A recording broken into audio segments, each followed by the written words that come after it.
আসসালামু আলাইকুম সুপ্রিয় জাতীয় বিশ্ববিদ্যালয়ের শিক্ষার্থীগণ।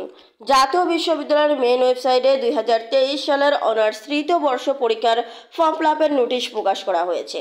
আজকের এই ভিডিওতে আমরা সেই নোটিশটি সম্পর্কে বিস্তারিত আলোচনা করব। তাই আপনারা যারা 2023 সালের অনার্স তৃতীয় বর্ষ পরীক্ষায় অংশগ্রহণ করবেন তারা অবশ্যই ভিডিওটি স্কিপ না করে সম্পূর্ণ ভিডিওটি দেখতে থাকুন।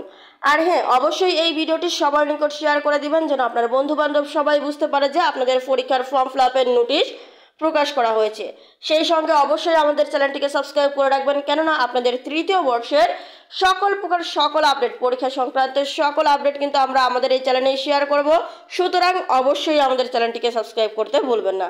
সো ভিউয়ার্স, আপনারা দেখতেই পাচ্ছেন আজ 2023 সালের অনার্স তৃতীয় বর্ষ পরীক্ষার নিয়মিত অনিয়মিত ও গ্রেড উন্নয়ন আবেদন ফর্ম পূরণ সংক্রান্ত বিজ্ঞপ্তি প্রকাশ করা হয়েছে আজ 6 জানুয়ারি 2025। আমরা যদি নোটিশটি ডাউনলোড করি তাহলে আমরা দেখতে পাচ্ছি যে এই নোটিশটি মূলত তৈরি করা হয়েছে 5/1/2025, কিন্তু প্রকাশ করা হয়েছে আজ 6/1/2025। এই নোটিশে কিন্তু স্পষ্ট বলা হয়েছে যে সংশ্লিষ্ট সকলকে জানানো যাচ্ছে যে জাতীয় বিশ্ববিদ্যালয়ের অধীনে 2023 সালের অনার্স তৃতীয় বর্ষ পরীক্ষার নিয়মিত অনিয়মিত গ্রেড উন্নয়ন আবেদন ফর্ম পূরণ 2013-14 শিক্ষাবর্ষ হতে কার্যকর সিলেবাস এবং রেগুলেশন অনুযায়ী সংক্রান্ত যাবতীয় কার্যক্রম অনলাইনের মাধ্যমে সম্পূর্ণ করা হবে। অর্থাৎ আপনাদের ফর্ম ফিল আপের কার্যক্রম সকল কিছু কিন্তু অনলাইনে সম্পূর্ণ করা হবে। আপনাদের আবেদন ফর্ম পূরণের শুরু এবং শেষের তারিখ হচ্ছে 13/1/2025 হতে 30/1/2025 এর মধ্যে কিন্তু আপনাদের ফর্ম ফিল আপের কার্যক্রম শুরু হবে। এরপরে রয়েছে দেখুন, সর্বশেষ আপনাদের টাকা জমা দেওয়ার শেষ তারিখ হচ্ছে 5/2/2025 থেকে 6/2/2025 বিকাল 4টা পর্যন্ত। এখন আপনাদের অনেকেই বলতে পারেন যে আপনাদের ফর্ম ফিল আপ করতে কত টাকা লাগবে। দেখুন, একটি অ্যামাউন্ট দেওয়া রয়েছে, যে অ্যামাউন্টটি কিন্তু শুধুমাত্র কেন্দ্রীয় ফি।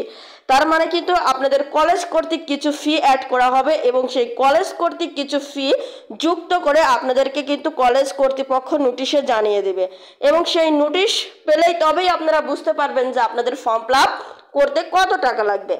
আপনাদের ফর্ম ফিল আপ করতে কত টাকা লাগবে এই বিষয়টি কিন্তু আপনাদের কলেজ নোটিশ পর্যন্ত অপেক্ষা করতে হবে এই বিষয়টি জানতে হলে। তাই কলেজের নোটিশ আসা পর্যন্ত আপনাদের অপেক্ষা করতে হবে যে আপনাদের ফর্ম ফিল আপ করতে কত টাকা লাগবে। এখন বাংলা বিভাগে একরকম লাগবে, ইংরেজি বিভাগে একরকম লাগবে, ইতিহাস বিভাগে একরকম লাগবে, অর্থাৎ এক এক বিভাগে এক এক রকম টাকা লাগবে। কখনো লাগবে 5,000, কারো লাগবে 4500, এভাবে কিন্তু আপনাদের কারো লাগবে 5200, 5100, 4600, 4700।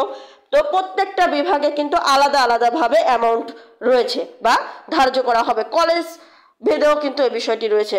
যেহেতু আপনারা তৃতীয় বর্ষের শিক্ষার্থী, সো এই বিষয়ে কিন্তু আপনাদের একটা জ্ঞান রয়েছে, যেহেতু আপনারা প্রথম বর্ষ এবং দ্বিতীয় বর্ষ পরীক্ষার ফর্ম ফিল আপ করে এসেছেন।